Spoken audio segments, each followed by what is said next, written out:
Ladies and gentlemen, my name is Gary Varner. This is Renegade Reason, and today we'll be having a conversation about Las Vegas. So let's get into it.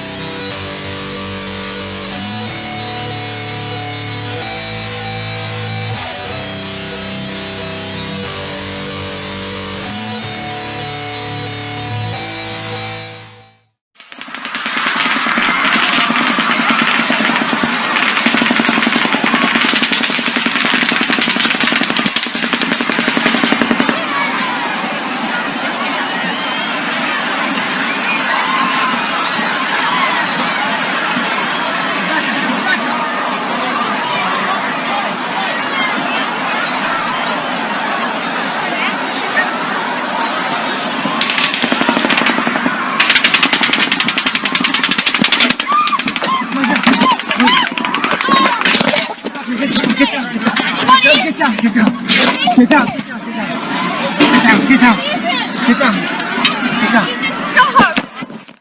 So that is just a little bit of what happened Sunday night. The facts from ABC News are there are 59 people dead, 530 wounded. The shooter's name was Stephen Paddock. He had a girlfriend named Marlo Danley. I hope I'm getting that name right. The investigators are now claiming that this guy was basically experiencing some sort of descent into madness. He'd been prescribed a lot of Valium. But for the most part, we really don't know a lot about what was going on. The family is shocked by what happened. They don't have any answers. The girlfriend doesn't seem to have any answers. The only clue, if you could even really call it that, about why this happened or what exactly took place is there was some large transactions. There's about $100,000 that was sent to the Philippines. We think it was sent to the girlfriend because she was down there. There were some large transactions between the casino. He was seen basically gambling for about 8 hours. And so there might have been something in there that might have played a part. We don't know. For the most part, there's no answer. This just seems very, very random. And of course, it's a tragedy. It's obviously a tragedy, but there's really not anything that I could say that nobody else hasn't already said, except for the fact that I do want to say something specific, because the Democrats and the politicians have started doing what, well, they always do during these situations. They start talking about gun control and immediately start ranting about the NRA and different things like that. In fact, Hillary Clinton couldn't even wait 5 minutes, not even 5 minutes before she started tweeting about the NRA. She said something to the effect of, well, just imagine if the guy had a silencer, then the death toll would have been even worse, and that's just what the NRA wants. Something to that effect, which is a monumentally stupid thing to say, because silencers don't completely silence guns. It's not like a James Bond movie. That's not how that works. They basically make it so your ears don't get damaged. And other little dumb things. But there's something in particular. The main person I really want to kind of go after and talk about is Jimmy Kimmel and his rant about the NRA and about this situation, which he did Monday night. Well, hello, everyone. Here we are again. Fathers without sons, mothers without daughters. We lost 2 police officers. We lost a nurse from Tennessee, a special ed teacher from a local school here in Manhattan Beach, and it's a kind of thing that it makes you want to throw up or give up. I've been reading comments from people say this is terrible, but there's nothing we can do about it. But I disagree with that intensely, because of course there's something we can do about it. There are a lot of things we can do about it, but we don't, which is interesting, because when someone with a beard attacks us, we tap phones, we invoke travel bans, we build walls, we take every possible precaution to make sure it doesn't happen again. But when an American buys a gun and kills other Americans, then there's nothing we can do about that. Second Amendment, I guess, our forefathers wanted us to have AK-47s, is the argument, I assume. And last night, the White House Press Secretary Sarah Sanders said this is not the time, or actually it was today, this morning, she said it was not the time for political debate. And I don't know, we have 59 innocent people dead. It wasn't their time either. So I think now is the time for political debate.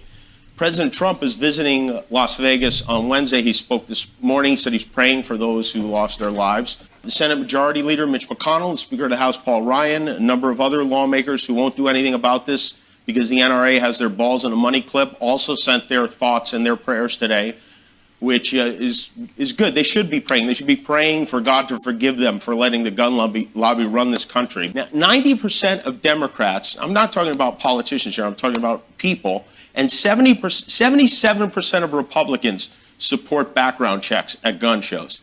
89% of Republicans and Democrats are in favor of restricting gun ownership for the mentally ill. But not this gang. They voted against both of those things. So with all due respect, your thoughts and your prayers are insufficient. We have a major problem with gun violence in this country, and I guess they don't care. And if I'm wrong on that, fine, do something about it, because I'm sick of it. Maybe I'm nuts, but I would like to think we can put politics aside and agree that no American citizen needs an M16 or 10 of them. And maybe that way we don't do this again. I mean, that seems very reasonable to me. Okay, so I'm not going to try to rebut every single point that he made because everybody and their dog has already done that. Steven Crowder's got a great video on rebutting the individual points that he's made. Ben Shapiro has got a great video on rebutting the individual points that this guy's made. So for me to sit there and just basically repeat what they've already said, it would just be redundant. So I'm not going to do that. I do want to focus on one thing in particular that he said. And this one thing is really one of my big pet peeves with the Democratic side of the party. And let me just take a step back before I get into that, and let's just say this. I find this entire speech incredibly suspect. I know that logically speaking, we're not supposed to attribute motive, but he's attributing motive by assuming half the damn country doesn't care. And, you know, anybody who wants the Second Amendment to actually be a legitimate right for the people just doesn't care about dead babies or whatever the hell it was he was trying to imply. You know, so if he's going to do the ad hominem, well, I'm going to get in the mud with him. You know, I don't trust him. I don't trust it. I don't trust what he's saying. I don't actually think he was all that upset. You know, this is not the first time he's done this. Before this Las Vegas thing happened, we had a video talking about his little tirades on healthcare. You know, his son got sick, and, you know, we were all kind of sympathetic about that at first. We were all, okay, well, you know, he's got an emotional investment on this healthcare bill. All right, fine. But then he starts threatening to beat journalists like Brian Kilmeade up, and it's like his popularity and the sympathy he got back in May gave him permission to basically do political tirades every single show now instead of actually doing what he's supposed to do, which is comedy. And you know, I'm not entirely opposed to guys going out there and doing their political spiels, even though they're comedians, as long as they let people know that, you know, that's what that they're going to do that first, and as long as they're open about what they're doing. And for the most part, he is, and I kind of respect that, but, you know, I just feel like the sympathy he got in May has given him some sort of ego, or more or less, to basically feel like he can just jump in on any particular platform he wants now, and to not hold anything back, and to not just argue the points, because let's just be very upfront, the dude does not know what the hell he's talking about. First, little things, for example, the fact that Americans shouldn't be allowed to have 10 M16s. Citizens don't have M16s, that we have AR-15s, we don't have, that's not how that works. We're not allowed to have AK-47s, we're not allowed to have M16s. That's not how any of that works. So just little stuff shows that he's very uninformed on the situation. But more so than that, he feels justified to give these emotional attacks. Like, if you don't agree with him, then you don't care. And so I feel like he's kind of taken advantage of the momentum he's had, because maybe that's the only thing that's gotten his ratings up. And so if he's offended by that, if he thinks that I'm criticizing him unfairly, or that anybody out there is criticizing him unfairly, then maybe he should take that emotion he's feeling and apply it to the half of the damn country that he just made that implication towards Monday night. But there's one thing that I feel like I can add to this conversation that nobody else has said. And it's, again, one of my pet peeves with the Democrats in general. It's every time one of these things happens, the Democrats jump in and they're like, well, now is the time to act, because obviously they think the people are on their side. Well, the people, regardless of where they are, they aren't. So they sit there and go, oh, we got to do something now. We got to do something now. We got to do something now. Because they think they can get that momentum. And of course, they never do. You know the last thing you want to do whenever some tragedy like this happens? You don't want to make policy.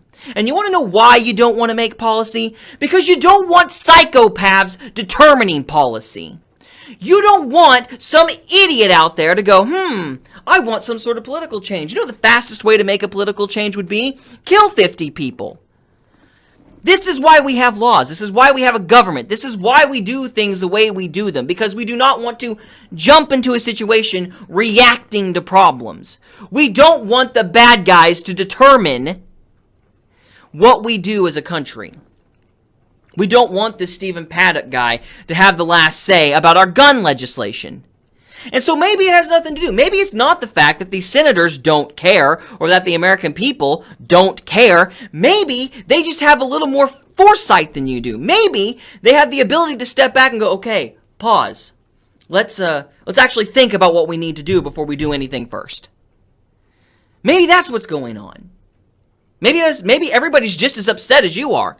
Not everybody's crying about it, but maybe everybody is just as shocked and just as upset as you claim to be. And one more thing.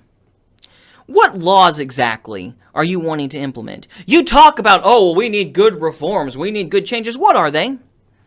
You gave the stat that 90% of Democrats and 70% of Republicans in terms of people actually agree with background checks. Well, you're probably right. Everybody does agree with background checks. So what new background check, what new law, what new policy would you do that would change or prevent what happened in Las Vegas? I'm genuinely curious. Because it seems a little weird to me that you would just accuse everybody of not caring, that you would just assume that the reason that we are hesitating to change the laws in this country is because we'd rather have our guns and we don't care about dead people. Since that seems to be the assumption, what policy exactly is it that you can think of that we could do that would change anything, but we're not doing because we don't care? Can you be a little specific, sir? Please. But let's not kid ourselves. He doesn't have a law. He doesn't have some sort of solution for the problem because he's an opportunistic prick who's taken advantage of dead people to get his policies across. Because yes, mass shootings are horrible, mass shootings are bad. But as Steven Crowder and Ben Shapiro and everybody else has pointed out, they are not the norm in the country. And overall, statistically speaking, as gun ownership has increased, crime and homicides and gun violence has decreased. And nobody wants to talk about that. So we hone in on these mass shootings and we hone in on these terrible events in the name of sympathy, in the name of crying and weeping for the dead. But nobody means it, least of all these guys. It's just another way to get their policies in so they can win. Because for them, it's more about winning than it is anything else. And if you think I'm being unfair to Jimmy Kimmel, if you think I'm attributing motives, perhaps you should put that shoe on the other foot and realize that whenever somebody like this guy attacks the motives of the American people, that's how they feel. They feel you are attributing unfair motives to them. So perhaps you should actually think about somebody outside of yourself and look at things from a different point of view and actually have a quote-unquote open mind if you're wanting to have an honest conversation about gun violence. I'm Gary Varner. Thank you so much for watching. If you like my videos, like, share, subscribe. Check out other videos I've done. And God willing, we'll see you next time.